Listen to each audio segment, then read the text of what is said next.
Viewers, हम पढ़ रहे हैं कक्षा 10वीं गणित की प्रश्नावली 3.4 के प्रश्न नंबर पहले का चौथा।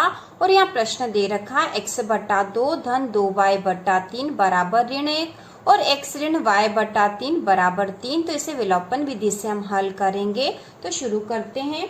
तो हल करने के लिए हम सबसे पहले जो समीकरण 1 व 2 नाम दे देते हैं, जैसे कि हम विलोपन विधि में करते हैं। तो यहाँ पे जो सबसे पहला वाला जो दे रखा है समीकरण 1 होगा, तो हम यहाँ लिख देंगे x/2 धन 2y/3 बराबर ऋण 1। ये हो गया हमारा समीकरण 1। इसके बाद जो दूसरा पद दे रखा वह है x ऋण y/3 बराबर 3 और इसे हमने नाम दे दिया समीकरण 2, क्योंकि यह जिस रूप से होना चाहिए उसी रूप में है। x और y बराबर के इस तरफ है और संख्या इस तरफ है, तो हमने इसको समीकरण 1 और 2 नाम दे दिया। तो अब विलोपन विधि में हम क्या करते हैं, हम विलोपन विधि के अनुसार सबसे पहले हम किसी एक चर पद के मान को बराबर कर लेंगे और उसके बाद उसको घटा देंगे, जिससे कि वो विलोपित हो जाएगा और दूसरे का मान निकाल लेंगे। तो हम यहाँ पर किस पद का मान निकालें, तो यहाँ पे x के बटे कुछ नहीं तो हम बटा 1 यहाँ लिख सकते हैं। तो अब यहाँ देखो, यहाँ पे x के साथ क्या है 1/1 मतलब 1 है यहाँ पे, और यहाँ x के साथ 1/2 है। तो हमें यहाँ पे भी x/2 चाहिए, जिससे कि दोनों बराबर हो जाए। तो हम क्या कर सकते हैं, यहाँ पे इसमें 1/2 का गुणा कर देंगे। यदि हम x में, ठीक है यहाँ पे देखो, यदि हम x में 1/2 का गुणा कर दे तो ये क्या हो जाएगा, x/2 बन जाएगा। ठीक है, तो हम यहाँ 1/2 का गुणा कर देंगे इस वाले पद में, मतलब समीकरण 2 में हमें 1/2 का गुणा करना है और समीकरण 1 में हम 1 का गुणा कर देंगे, जिससे कि पूरा पद इसी प्रकार का रह जाएगा। तो हम यहाँ लिखेंगे x के गुणकों को समान करने के लिए समीकरण 1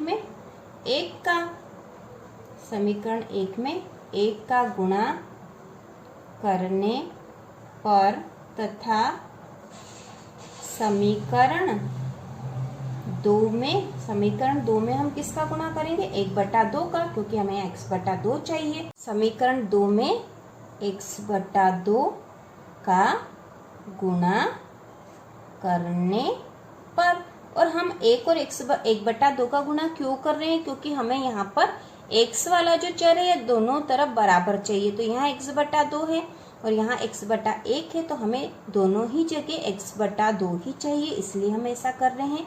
तो अब हम यहाँ लिखेंगे समीकरण 1 क्या हमारी, समीकरण 1 है x/2 धन 2y/3 बराबर ऋण 1।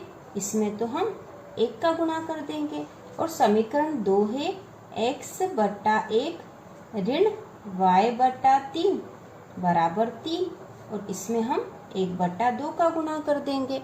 तो अब हम यहाँ पे जो समीकरण बनेगी वह लिख देते हैं। ठीक है, तो यहाँ पे 1 का गुणा करेंगे तो यह तो पूरा पद ऐसा ही रहेगा, तो हम लिख देंगे x/2 धन 2y/3 बराबर ऋण 1। यह पद पूरा ऐसे ही रहेगा और इसे हमने नाम दे दिया समीकरण 3। ठीक है, ताकि हमें ध्यान रहे, हमने समीकरण 3 नाम दे दिया इसे।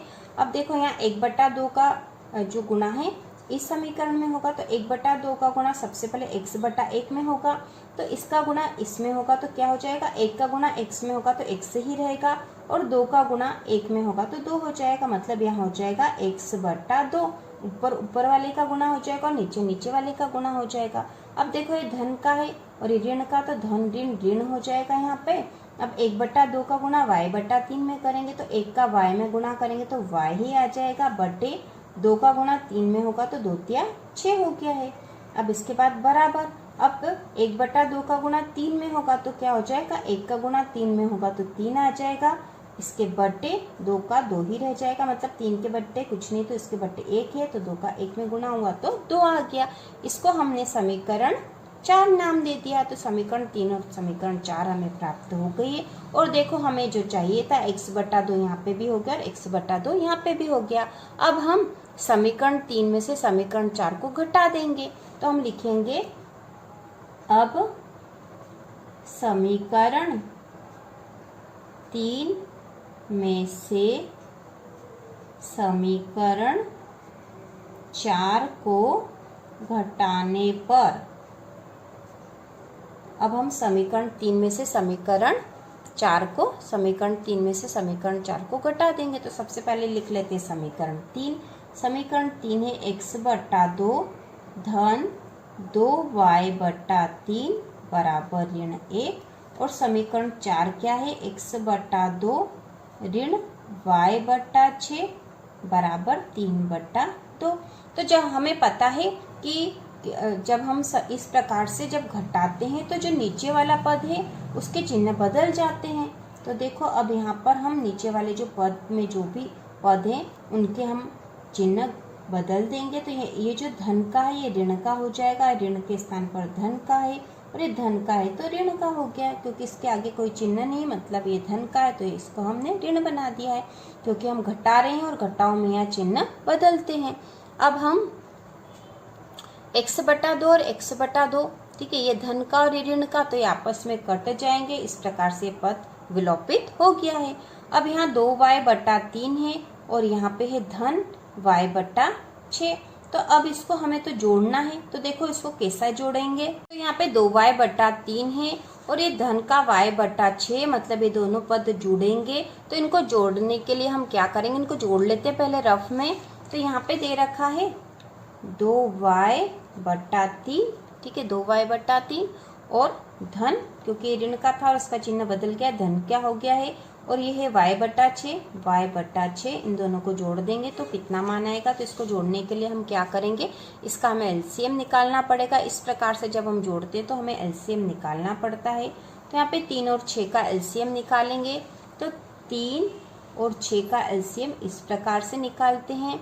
इसमें किस संख्या का भाग सबसे पहले चला जाएगा, तो पहले छोटी संख्या का भाग लगाना है। तो 6 में 2 का भाग चला जाएगा, तो 3 तो ऐसे ही आ जाएगा, और 2 तिया 6, ठीक है। अब हम 3 का भाग लगाएंगे, तो 3 एकम 3 और 3 एकम 3, तो क्या आया है यहाँ पे जो गुणनखंड आए हैं 2 गुणा 3, ठीक है, 2 गुणा 3 मतलब 6। तो इसका जो एलसीएम आया वो कितना आ गया, 6, ठीक है, एलसीएम आ गया हमारे पास 6। अब इसको हल करेंगे तो 3 का पहाड़ा कितनी बार बोलेंगे कि 6 आ जाएगा, तो 3 का पहाड़ा 2 बार बोलते हैं, मतलब 6 में 3 का भाग लगाएंगे तो 3 दूना 6, 2 आया, उस 2 का गुणा ऊपर हो जाएगा तो 2 दूनी 4, और ये y है इसलिए y, तो 4y आ गया है। धन 6 का पहाड़ा एक ही बार बोलेंगे तो 6 एकम 6, 1 आया, 1 का y में गुणा करा तो y ही आ गया। तो बराबर कितना हो जाएगा, 4y और 1y मिलके ये हो गए 5y/6। इस प्रकार 2y/3 धन y/6 को जब जोड़ा तो हमारे पास जो संख्या आई है वह है 5y/6। तो हम यहाँ लिख देंगे, इन दोनों को जोड़ा तो हमारे पास आ गया है 5y/6। अब देखो बराबर के इधर क्या है, ऋण 1 और ये ऋण 3/2 है, तो इनको भी हमें हल करना पड़ेगा। तो इसको भी हम हल कर लेते हैं। इसको हल करेंगे तो ये सबसे पहले ऊपर है ऋण 1 और ये ऋण का 3/2 है, इसे हल करेंगे तो देखो यहाँ 1 के बटे में कुछ नहीं, तो हम बटा 1 लिख सकते हैं, इससे कोई फर्क नहीं पड़ता है। अब इसमें भी हम एलसीएम लेके ही हल करेंगे। तो यहाँ पे 1 और 2 का जब एलसीएम लेंगे तो आ जाएगा 2, 1 का पहाड़ा 2 बार बोला तो 2 आया, 2 का 1 में गुणा करा तो 2 आ गया, ठीक है, मतलब 2 में हम भाग लगाएंगे 1 का तो 2 ही आएगा, ठीक है, 1 दूना 2, 2 आ गया, और 2 का गुणा ऊपर होगा तो 2 एकम 2 आए, तो यहाँ 2 आया, वो भी कैसा होगा, ऋण का, क्योंकि ये ऋण 1 है। अब 2 का 1 में भाग लगाया तो 1 ही बार जाएगा, तो 1 आया, 1 का 3 में गुणा करा तो 3 आ गया, और ये ऋण का 3 होगा क्योंकि ये ऋण की संख्या थी। अब देखो ये ऋण का 2 और ऋण का 3 जुड़ गए तो क्या हो गया, ऋण 5/2, ठीक है, ऋण 5/2 हो गया। तो ये हम लिख देंगे यहाँ पर, इन दोनों को जोड़ा, इन दोनों को ऋण वाली संख्याओं को जोड़ दिया तो ऋण 5/2 इसका मान आ गया है। और हल करेंगे तो हम लिखते हैं 5y, ठीक है, 5y/6 है। अब ये बटा 6 वाली संख्या यदि बराबर के इस तरफ जाएगी तो कैसे इधर जाएगी, ये ऊपर जाएगी, ठीक है, बटे में है तो अब ये ऊपर जाएगी, बराबर के उधर जाएगी तो गुणा में हो जाएगी। तो 5y बराबर ऋण 5/2 गुणा 6। और उसी प्रकार ये 5 इसके साथ गुणा में है और ये बराबर के इधर जाएगा तो कहाँ जाएगा, बटे में जाएगा। हम एक साथ भी लिख सकते थे y बराबर ये 5/6 उधर चला गया तो 6/5 हो जाएगा, या अलग अलग स्टेप में भी कर सकते हैं। तो y बराबर हो जाएगा -5 5/2 गुणा 6/5। 5 गुणा में था तो बटे में गया, 6 यहाँ बटे में था तो बराबर के उधर गया तो ऊपर गुणा में गया। ठीक है, अब ये 5 से 5 हमने काट दिया है, 2 एकम 2, 2 तिया 6। तो अब क्या बचा है, ये ऋण की संख्या आएगी, क्योंकि ऋण का 1 का 3 में गुणा करेंगे तो ऋण का 3 हो जाएगा। तो y बराबर आ गया है -3। ठीक है, ऋण की संख्या थी यहाँ पे, ये ऋण वाली है इसलिए पूरी संख्या ऋण की हो गई है, और बचा है 3 इसलिए ऋण का 3 बचा है। तो y का मान आ गया है -3। y बराबर तो हो गया है y बराबर -3। अब हम y का मान समीकरण 1 में रख के x का भी मान निकाल लेंगे। तो हम लिखेंगे y का मान समीकरण 1 में रखने पर, और ऐसा क्यों कर रहे हैं, ताकि हमें x का मान भी पता चल जाए। तो समीकरण 1 हमारे पास है x/2 धन 2y/3 बराबर -1। तो यहाँ पर x/2 धन 2 और y का मान कितना आ गया है, -3। ठीक है, y का मान हमने लिख दिया है /3 बराबर -1। इसको हल कर लेंगे तो ये हो जाएगा x/2।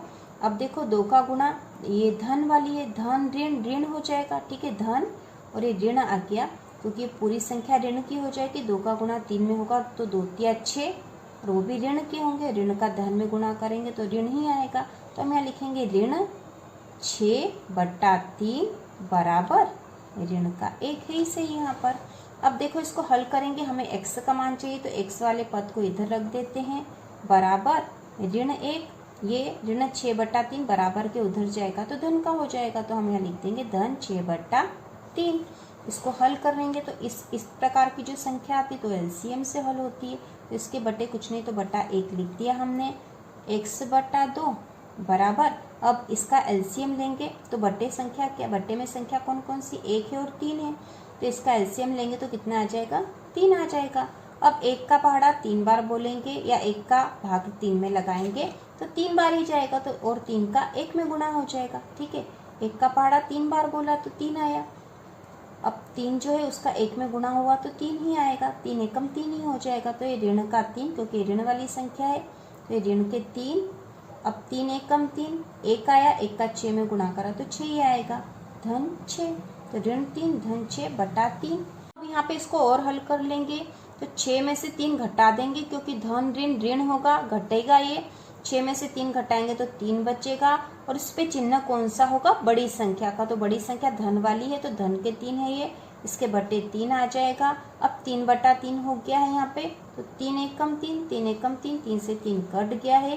तो x बराबर क्या हो जाएगा, अब यहाँ तो 1 बच्चा है, यहाँ पे तो 1 बच्चा है, और ये जो 2 है यहाँ बटे में है, और इसको बराबर के उधर ले जाएंगे तो ये ऊपर जाएगा गुणा में।